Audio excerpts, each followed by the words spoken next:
Hi everyone, degree third year, 5th sem, part A, question number 3 and 6లో మహాకవి శాస్త్రాకార విభాగ నుండి కవి పరిచయాలు ఉంటాయి. మనకి ఇంతకుముందు వీడియోలో ద ఫస్ట్ వన్ పాణిని మహాకవి, second one Kautilya, third one Bharatamuni, fourth one Bharavi, fifth one Magha, next sixth one Sriharsha. ఈ 6 కవి పరిచయాల నుండి మనకు పార్ట్ ఏలో 3లో ఒకటి 6లో ఒకటి వస్తుంది. Each one 5 marks. శ్రీహర్ష సంస్కృత సాహిత్యమందలి ఈ శ్రీహర్ష మహాకవికి ఎంతో ప్రముఖమైన స్థానం ఉంది. వీరి తండ్రి పేరు కూడా శ్రీహర్షుడు, తల్లి పేరు మామిల్లాదేవి. ఈ శ్రీహర్షుడు క్రీస్తు శకం 7వ శతాబ్దమునకు చెందినవాడని సాహిత్యకారుల యొక్క అభిప్రాయం. వీరు ఒక సిద్ధ పురుషుడు మరియు త్రిపుర సుందరాదేవి యొక్క మంత్ర ప్రభావం వలన పాండిత్యమును పొందనని తెలియచున్నది. వీరి యొక్క మేధా సంపత్తి ఎంతో అమోఘమైనది. అంటే వీరు సిద్ధపురుషుని యొక్క ఉపదేశించడం వలన, నెక్స్ట్ త్రిపుర సుందరాదేవి ఆమె మంత్ర ప్రభావం వలన ఇతను పాండిత్యం నేర్చుకున్నాడని తెలియచున్నది. శ్రీహర్షుడు నైషధ మహాకావ్యం మరియు ఖండఖండనాద్యం అనే కావ్యమును రచించెను. వీటిలో నైషధ మహాకావ్యమునకు ఎంతో మంచి పేరు సంపాదించింది. శ్రీహర్షుడు విజయచంద్రుడు అనే రాజుగారి యొక్క ఆస్థాన కవిగా ఉండేవాడు. ఈ నైషధ మహాకావ్యం సంస్కృత భాష ఎందలి పంచమహాకావ్యాల్లో ఒకటిగా పిలువబడుచున్నది.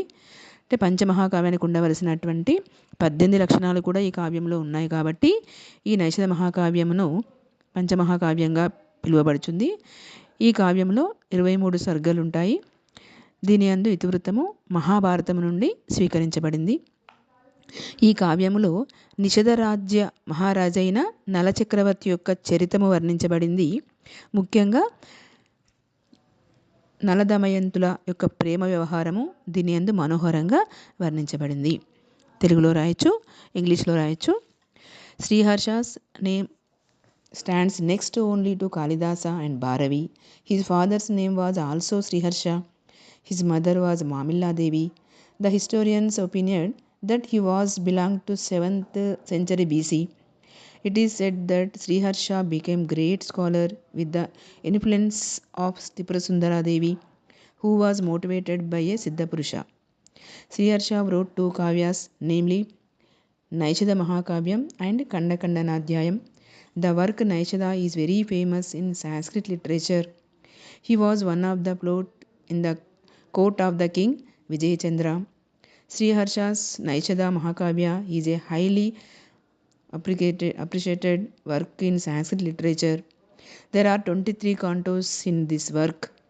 This book is considered as one of the 5 Mahakavyas in Sanskrit. The plot of the story was taken from the Mahabharata. ఈ విధంగా శ్రీహర్ష గురించి ఇంగ్లీష్లో రాయొచ్చు, తెలుగులో రాయొచ్చు. ఇది 5 మార్క్స్ మనకు పార్ట్ ఏలో. ఈ వీడియో మీకు నచ్చినట్లయితే లైక్ చేయండి, షేర్ చేయండి, సబ్స్క్రైబ్ చేయండి.